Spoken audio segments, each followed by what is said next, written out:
स्वागत है दोस्तों आप सभी का हमारे इस YouTube channel education portal TSW में, जहां हम आपको कॉम्पिटिटिव एग्जाम्स के लिए एक्सपर्ट्स की मदद से ज्यादा कंटेंट प्रोवाइड करने की कोशिश करेंगे। हमारा मानना है कि कोई एक टीचर हर विषय में एक्सपर्ट नहीं हो सकता है, इसलिए हम आपको हर विषय के अलग अलग एक्सपर्ट्स के द्वारा सटीक जानकारी प्रोवाइड करेंगे।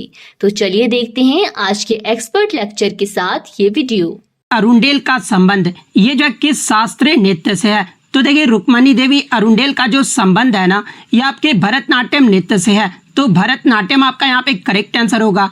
इसके अलावा मैं आपको बता दूं कि रुक्मणी देवी अरुंडेल को जो है उनके कला योगदान के लिए जो है भारत का तीसरा सबसे बड़ा नागरिक पुरस्कार यानी पद्म भूषण से जो है इन्हें 1956 में जो है सम्मानित किया गया था। तो ये फैक्ट भी आपको ध्यान में रखना है।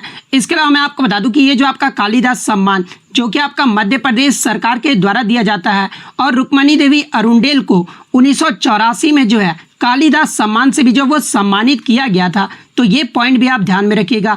इसके अलावा बात कर ले अन्य शास्त्रीय नृत्य के प्रमुख कलाकारों के नाम, जहां से एग्जाम में प्रश्न पूछे जाते हैं।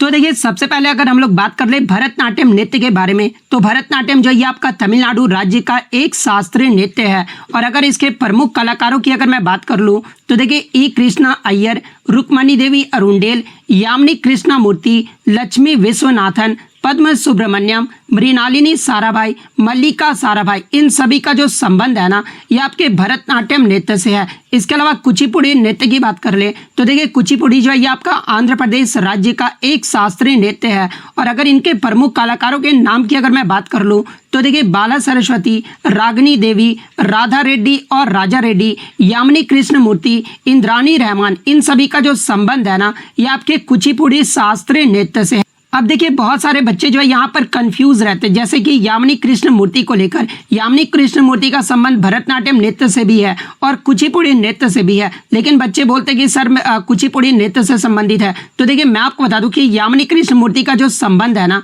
ये आपका भरतनाट्यम नृत्य से भी है और कुचिपुड़ी नृत्य से भी संबंधित है। अगर ऑप्शन में आपका कुचिपुड़ी ना दिया रहे तो फिर आपका भरतनाट्यम आपका करेक्ट आंसर होगा। अगर भरतनाट्यम ऑप्शन में नहीं दिया रहेगा तो फिर आपका कुचिपुड़ी जो वो करेक्ट आंसर होगा, या फिर अगर दोनों ऑप्शन में दिया रहे तो दोनों ही आपका जो वो करेक्ट आंसर होगा। तो ये पॉइंट भी आप ध्यान में रखिएगा। नेक्स्ट अगर हम लोग कथकली की बात कर ले तो कथकली जो ये आपका केरल राज्य का एक शास्त्रीय नृत्य है। और अगर इनके प्रमुख कलाकारों की बात कर ले तो VN मेनन, गुरु कुंचु कुरूप, गोपीनाथ, इसके अलावा कोटकल शिवरामन, रीता गांगुली, इनका जो संबंध है ये आपका कथकली नृत्य से है। ओडिसी नृत्य की बात कर ले तो ये आपका उड़ीसा राज्य का एक शास्त्रीय नृत्य है। और प्रमुख कलाकार में इंद्राणी रहमान, चार्ल्स फ्रेबी, गुरु पंकज चरण दास, केलू चरण महापात्र, सोनल मानसिंह, सेरोन लोवेन और मारियाला बारवी, इन सभी का जो संबंध है आपका ओडिसी नृत्य से है। मणिपुरी की बात कर ले तो ये आपका मणिपुर का एक शास्त्रीय नृत्य है। और प्रमुख कलाकार में राजा भाग चंद्र, रविन्द्रनाथ टैगोर, नैना, सुवर्णा, रंजना और दर्शना, जिन्हें जो आपका झावेरी बहनें जो वो कहा जाता है, यानी झावेरी बहनों का जो संबंध है ये आपका मणिपुरी नृत्य से है। इसके अलावा गुरु बिपिन सिंह, इनका भी जो संबंध है ये आपका मणिपुरी नृत्य से है। कथक की बात कर ले तो कथक जो है आपका उत्तर प्रदेश का एक शास्त्रीय नृत्य है। और इसमें प्रमुख कलाकार में लेडी लीला सोखी, बिरजू महाराज, लच्छू महाराज, सितारा देवी, दमयंती जोशी, इन सभी का जो संबंध है ना, ये आपके कथक नृत्य से है। नेक्स्ट अगर हम लोग मोहिनी अट्टम की बात कर ले तो मोहिनी अट्टम जो है ये आपका केरल राज्य का एक शास्त्रीय नृत्य है। और इसमें प्रमुख कलाकार की बात कर ले तो VN मेनन, कल्याणी कुट्टी अम्मा, सुनंदा नायर, कलामंडलम क्षमावती, माधुरी अम्मा, जयप्रभा मेनन, इन सभी का जो संबंध है ना, ये आपके मोहिनी अट्टम शास्त्रीय नृत्य से है। तो ये सारे फैक्ट जो है आपको ध्यान में रखना है।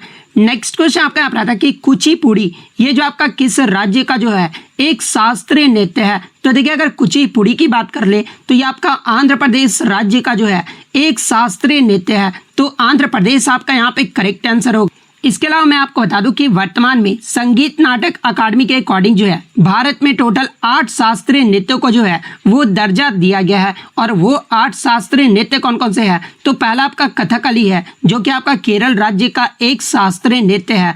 मोहिनी अट्टम भी आपका केरल राज्य का एक शास्त्रीय नृत्य है। भरतनाट्यम की बात कर ले तो ये आपका तमिलनाडु का शास्त्रीय नृत्य है। कुचिपुड़ी आपका आंध्र प्रदेश का शास्त्रीय नृत्य है। ओडिसी जो है ये आपका उड़ीसा का एक शास्त्रीय नृत्य।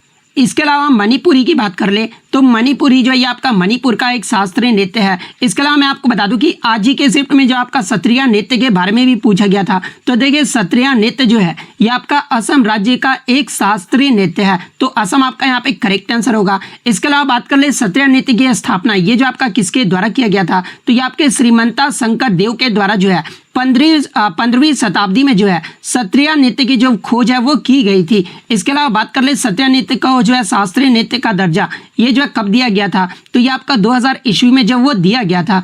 इसके अलावा कथक जो है ये आपका उत्तर प्रदेश का एक शास्त्रीय नृत्य है। तो ये सारे पॉइंट जो आपको ध्यान में रखना है। नेक्स्ट क्वेश्चन आपका यहाँ पर था कि संयुक्त अरब अमीरात यानी यूएई की अंतरिक्ष में जाने वाली जो है प्रथम महिला कौन है। तो देखिए संयुक्त अरब अमीरात में जो आपका 10 अप्रैल 2021 को जो है नौरा अल मतरूसी के जो है ये अंतरिक्ष में जाने वाली जो है ये प्रथम महिला बनी है। तो नौरा अल मतरूसी आपका यहाँ पे करेक्ट आंसर होगा। इसके अलावा बात कर ले अंतरिक्ष में जाने वाली अगर भारतीय मूल की पहली महिला पूछा जाए, तो देखिए अंतरिक्ष में जाने वाली जो भारतीय मूल की पहली महिला थी ना ये कल्पना चावला थी। तो ये फैक्ट भी आपको ध्यान में रखना है। नेक्स्ट क्वेश्चन आपका यहाँ पर था कि भारत में वंदे मातरम जो पत्रिका का संपादन है ना ये किसने किया था, यानी वंदे मातरम जो पत्रिका था ना इसका शुरुआत जो वो किसके द्वारा किया गया था।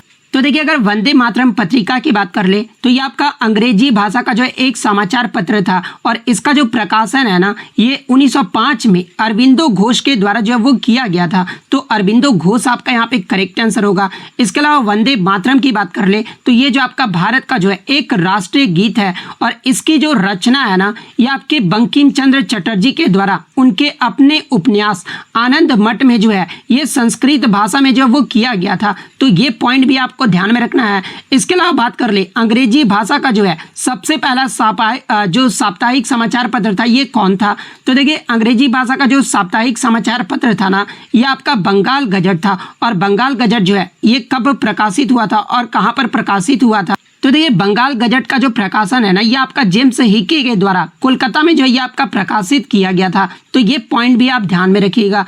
नेक्स्ट क्वेश्चन आपका यहाँ पर था कि श्वेत क्रांति का संबंध ये जो किससे है। तो देखिए श्वेत क्रांति की बात कर ले तो ये आपका दुग्ध उत्पादन से संबंधित है। तो दुग्ध उत्पादन आपका यहाँ पे करेक्ट आंसर होगा। इसके अलावा बात कर ले अन्य क्रांति के बारे में जहाँ से अक्सर एग्जाम में प्रश्न पूछे जाते हैं, जैसे कि ग्रे रिवॉल्यूशन यानी धूसर क्रांति का जो संबंध है ये किससे है। तो देखिए धूसर क्रांति का जो संबंध है ना ये आपके उर्वरक उत्पादन से है। इसके अलावा ग्रीन रिवॉल्यूशन की बात कर ले तो देखिए हरित क्रांति का जो संबंध है ना ये आपके खाद्यान्न उत्पादन से है। इसके अलावा मैं आपको बता दूं कि भारत में हरित क्रांति का जो जनक के रूप में जो है ये आपके MS स्वामीनाथन को जाना जाता है और विश्व में हरित क्रांति के जनक के रूप में जो है ये आपके नॉर्मन बोरलॉग को जो है वो जाना जाता है। तो ये पॉइंट भी आप ध्यान में रखिएगा। इसके अलावा हरित क्रांति की शुरुआत ये जो है कब हुई थी। तो देखिए हरित क्रांति की जो शुरुआत है ना ये आपका विश्व में 1960 में हुआ था और भारत में अगर पूछा जाए तो भारत में हरित क्रांति की जो शुरुआत है ना ये आपका 1966 में हुआ था।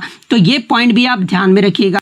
इसके अलावा अगर येलो रिवॉल्यूशन की बात कर ले यानी पीली क्रांति का जो संबंध है ये किससे है। तो देखिए पीली क्रांति का जो संबंध है ना ये खाद्य तेलों और तिलहन फसलों से जो है ये आपका संबंधित है। ब्लू रिवॉल्यूशन की बात कर ले यानी नीली क्रांति जो है ये आपका किस उत्पादन से संबंधित है। तो देखिए नीली क्रांति जो है ये आपके मत्स्य उत्पादन से संबंधित है। पिंक रिवॉल्यूशन की बात कर ले यानी गुलाबी क्रांति जो ये आपका किससे संबंधित है। तो ये आपका प्याज और झींगा मछली के उत्पादन से संबंधित है। इसके अलावा अगर ब्लैक रिवॉल्यूशन की बात कर ले यानी काली क्रांति जो है ये किसके उत्पादन से संबंधित है। तो देखिए काली क्रांति जो है ये आपका पेट्रोलियम या फिर खनिज तेलों के जिसमें आपका जो है कोयला उत्पादन से भी जो है ये आपका संबंधित है। सिल्वर रिवॉल्यूशन की बात कर ले तो यानी रजत क्रांति जो है ये आपका किसके उत्पादन से संबंधित है। तो ये आपका अंडा उत्पादन और मुर्गियों की उत्पादकता बढ़ाने के लिए जो है ये आपका रजत क्रांति जो वो आपका संबंधित है। गोल्डन रिवॉल्यूशन की बात कर ले यानी सुनहरी क्रांति जो है ये आपका किससे संबंधित। तो सुनहरी क्रांति जो है ये आपका बागवानी उत्पादन में वृद्धि जिसमें आपके फल और या फिर शहद उत्पादन भी जो है वो जोड़ा गया था। तो बागवानी उत्पादन से जो आपका सुनहरी क्रांति संबंधित है।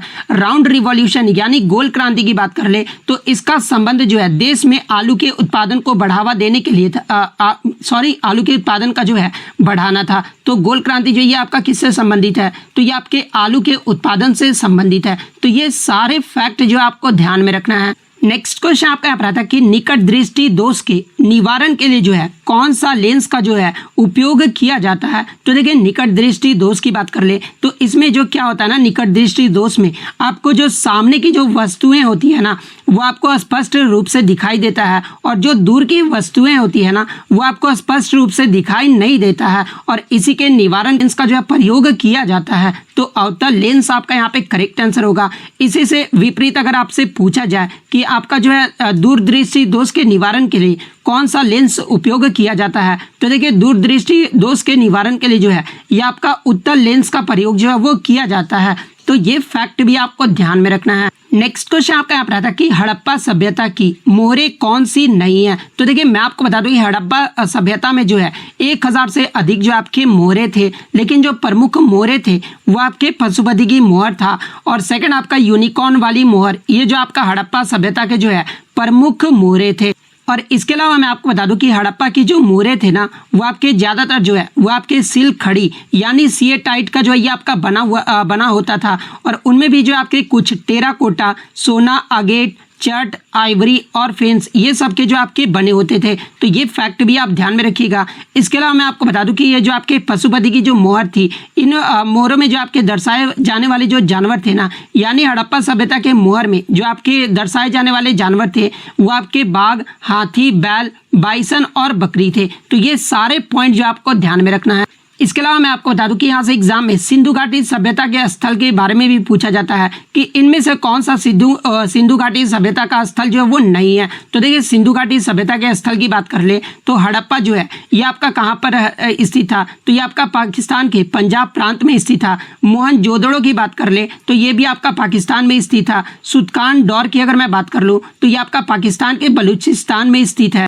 इसके अलावा चनू दाड़ो की बात कर ले तो देखिए चनू दाड़ो जो है ये आपका पाकिस्तान के सिंध में स्थित है। रंगपुर की बात कर ले तो ये आपका भारत के अहमदाबाद, काठियावाड़ में स्थित है। इसके अलावा अन्य सिंधु घाटी सभ्यता के स्थल की बात कर ले जैसे कि कोट दीजी, ये जो आपका पाकिस्तान के सिंध में स्थित है।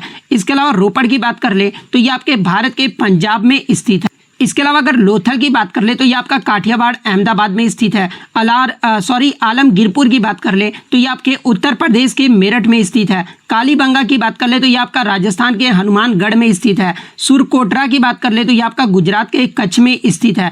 इसके अलावा बनावली की बात कर ले तो ये आपका हरियाणा के हिसार जिले में स्थित है। धौलावीरा की बात कर ले तो ये भी आपका गुजरात के जो है कच्छ जिले में स्थित है। तो ये सारे जो आपको सिंधु घाटी सभ्यता के स्थल के बारे में जो है आपको इंपॉर्टेंट फैक्ट जो है वो ध्यान में रखना है। नेक्स्ट क्वेश्चन आपका यहाँ पर था कि भारत में रऊफ जो नृत्य है ना ये किस राज्य में किया जाता है? तो देखिए अगर रऊफ नृत्य की बात कर ले तो ये जो आपका जम्मू कश्मीर का जो है वो लोक नृत्य है। तो जम्मू कश्मीर आपका यहाँ पे करेक्ट आंसर हो।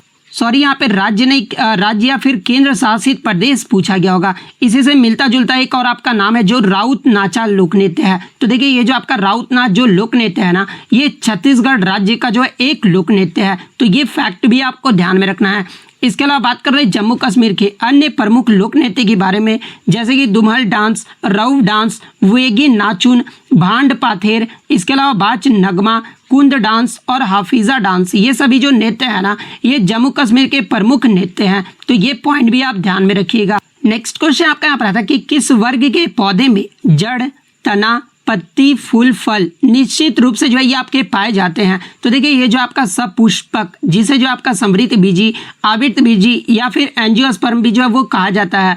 और इस वर्ग में पौधे में जो है जड़, तना, पत्ती, फूल और फल ये जो आपके निश्चित रूप से जो है वो आपके पाए जाते हैं। तो एंजियोस्पर्म आपका यहाँ पे करेक्ट आंसर होगा। नेक्स्ट क्वेश्चन आपका यहाँ पर था कि जल का जो है पीएच मान कितना होता है? तो देखिए अगर उदासीन जल के पीएच मान पूछा गया था तो देखिए उदासीन जल का जो पीएच मान होता है ना वो आपका 7 होता है। तो 7 आपका यहाँ पे करेक्ट आंसर होगा। इसके अलावा अम्लीय वर्षा की बात कर ले यानी वर्षा वाले जल का जो है पीएच मान कितना होता है? तो देखिए एसिड रेन का जो पीएच मान है ना ये आपके 5.6 से जो वो कम होता है, यानी 2 से लेकर 5.6 के बीच जो है एसिड रेन का जो पीएच मान होता है। इसके अलावा ह्यूमन यूरिन की बात कर ले यानी मानव का जो मूत्र का पीएच मान कितना होता है? तो ये आपका 6 होता है। विनेगर यानी सिरका का पीएच मान अगर पूछा जाए तो देखिए सिरका का जो पीएच मान है ना ये आपका 2.9 होता है। इसके अलावा एग्जाम में पूछा जाता है कि मानव शरीर के आपका जो खून का पीएच मान जो है ये कितना होता है। तो देखिए मानव शरीर के पीएच खून का जो पीएच मान है ना ये आपका 7.35 से लेकर 7.45 के बीच होता है। तो ये पॉइंट भी आप ध्यान में रखिएगा। इसके अलावा सी वाटर यानी समुद्री जल का जो है पीएच मान कितना होता है, तो ये आपका 7.5 से लेकर 8.4 के बीच में होता है। एमोनिया का जो पीएच मान है ये आपका 10.6 से लेकर जो है 11.6 के बीच में होता है। मिल्क यानी दूध का जो पीएच मान है ये आपका 6.5 से लेकर 6.7 के बीच में होता है। बियर्स का जो आपका पीएच मान है वो आपका 4.5 होता है। वाइन्स का जो पीएच मान है ये आपका 2.8 से लेकर 3.8 के बीच में होता है। इसके अलावा टोमेटोज का जो पीएच मान है ये आपका 4.3 से लेकर 4.9 तक होता है। ऑरेंज की बात कर ले तो ऑरेंज का जो पीएच मान है ये आपका 3.6 से लेकर जो है 4.3 के बीच में होता है। एप्पल यानी सेव का जो पीएच मान है ना ये आपका 3.3 से लेकर जो है 4 के बीच में जो इसका पीएच मान होता है। इसके अलावा ग्रेप्स की बात कर ले तो ग्रेप्स का जो पीएच मान है ना ये आपका 2.9 से लेकर जो है 3.82 के बीच में होता है। तो ये सारे फैक्ट जो है आपको ध्यान में रखना है।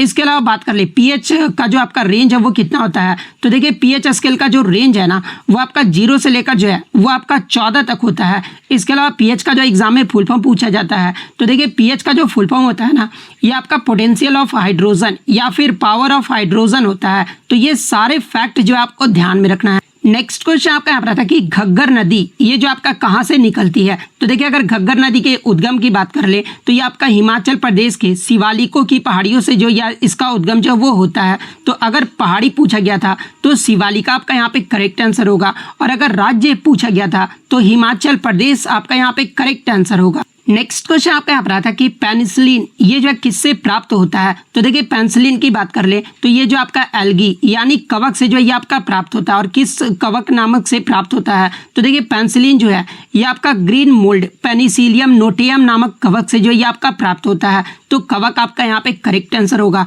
इसके अलावा मैं आपको बता दूं कि विश्व का जो पहला एंटीबायोटिक मेडिसिन जो आपका था ना ये आपका पेनिसिलिन ही था। और पेनिसिलिन की जो खोज है ना ये आपका 28 सितंबर 1928 को जो है ये आपका अलेक्जेंडर फ्लेमिंग के द्वारा जो है इसकी खोज जो है वो की गई थी। तो ये पॉइंट भी आपको ध्यान में रखना है। नेक्स्ट क्वेश्चन आपका यहाँ पर आता है कि भारत की दूसरी सबसे लंबी नदी बेसिन कौन सी है, तो देखिए भारत का जो दूसरा सबसे लंबी नदी बेसिन है ना वो आपका गोदावरी नदी है। और गोदावरी नदी की लंबाई कितनी है, तो ये आपका 1464 किलोमीटर है। वहीं अगर भारत का सबसे लंबी नदी बेसिन के बारे में पूछा जाए तो देखिए भारत का जो सबसे लंबी नदी जो बेसिन है ना ये आपका गंगा नदी है जिसकी लंबाई 2525 किलोमीटर है। तो ये फैक्ट भी आपको ध्यान में रखना है।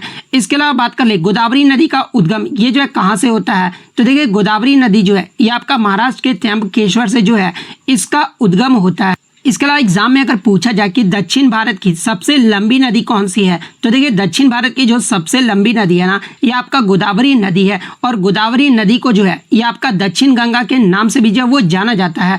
इसके अलावा एग्जाम में एक प्रश्न और पूछा जाता है कि दक्षिण की गंगा के रूप में जो ये किसे जाना जाता है, तो देखिए दक्षिण के गंगा के रूप में जो है ये आपका कावेरी नदी को जाना जाता है। इसके अलावा अगर क्रम की बात कर ले तो भारत का जो सबसे लंबा नदी है आपका गंगा नदी है, उसके बाद आपका गोदावरी है, उसके बाद आपका कृष्णा नदी है, उसके बाद आपका यमुना नदी है। तो ये क्रम भी आपको ध्यान में रखना है। नेक्स्ट क्वेश्चन आपका यहाँ पर था कि कौन सा मध्य प्रदेश का लोक नृत्य नहीं है, तो देखिए इसके ऑप्शन तो बच्चों द्वारा मुझे नहीं मिले हैं, लेकिन मैं आपको बता दूं कि मध्य प्रदेश के प्रमुख नृत्य और उसके संबंधित क्षेत्र के बारे में, जैसे कि बधाई ये जो आपका बुंदेलखंड और मालवा का जो है प्रमुख नृत्य है।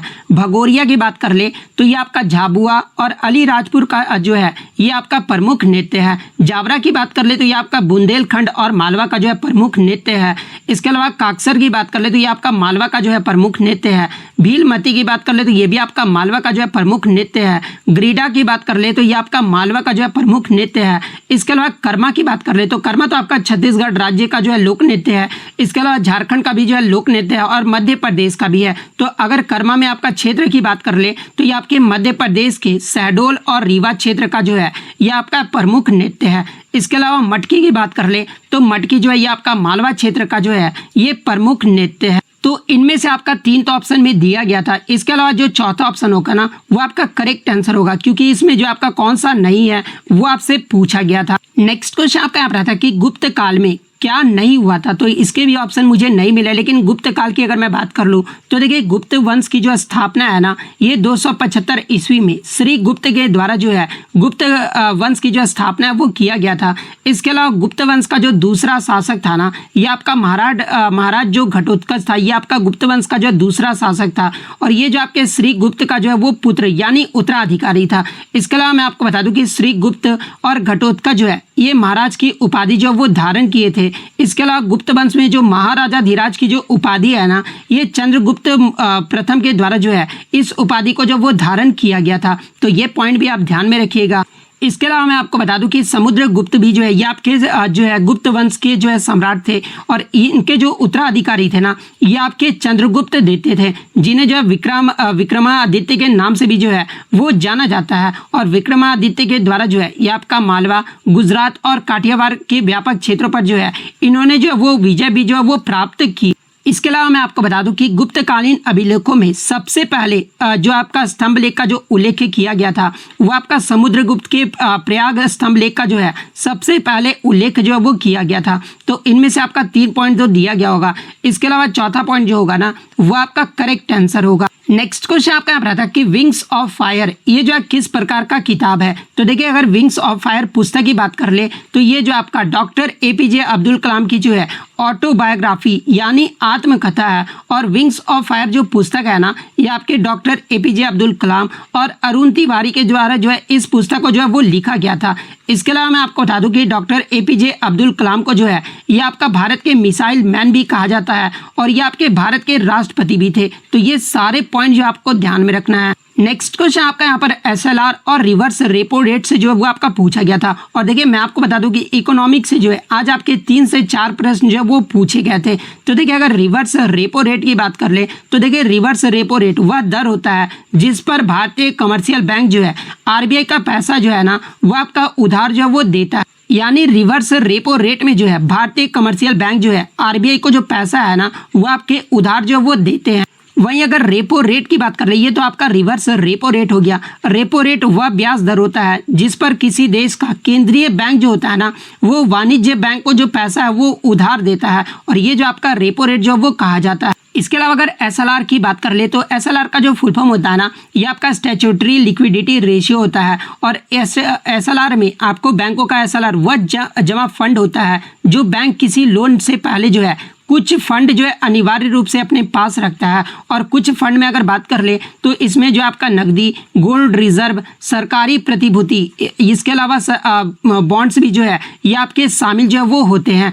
इसके अलावा मैं आपको बता दूं कि इसके तहत जो है RBI नकदी के जो है लिक्विडिटी कंट्रोल के लिए SLR का जो उपयोग है वो करता है। और इसके अलावा मैं आपको बता दूं कि SLR के तहत जो है RBI अपने पास जमा कुल धन को जो है पूरा लोन के रूप में जो वो नहीं दे सकता है। और वर्तमान में अगर इसके अगर रेट की बात कर तो वर्तमान में जो आपका CRR का परसेंट है वो आपका 4.50% है और वर्तमान में जो SLR का जो है वो आपका 18% है। तो ये पॉइंट भी आपको ध्यान में रखना। और वर्तमान में बैंक रेट कितना है तो ये आपका 6.75% है।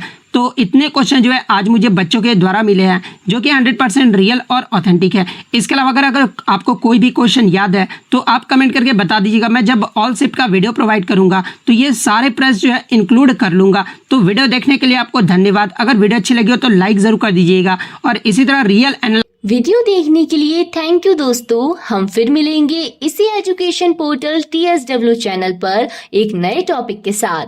लाइक, शेयर एंड सब्सक्राइब करना ना भूलें। धन्यवाद।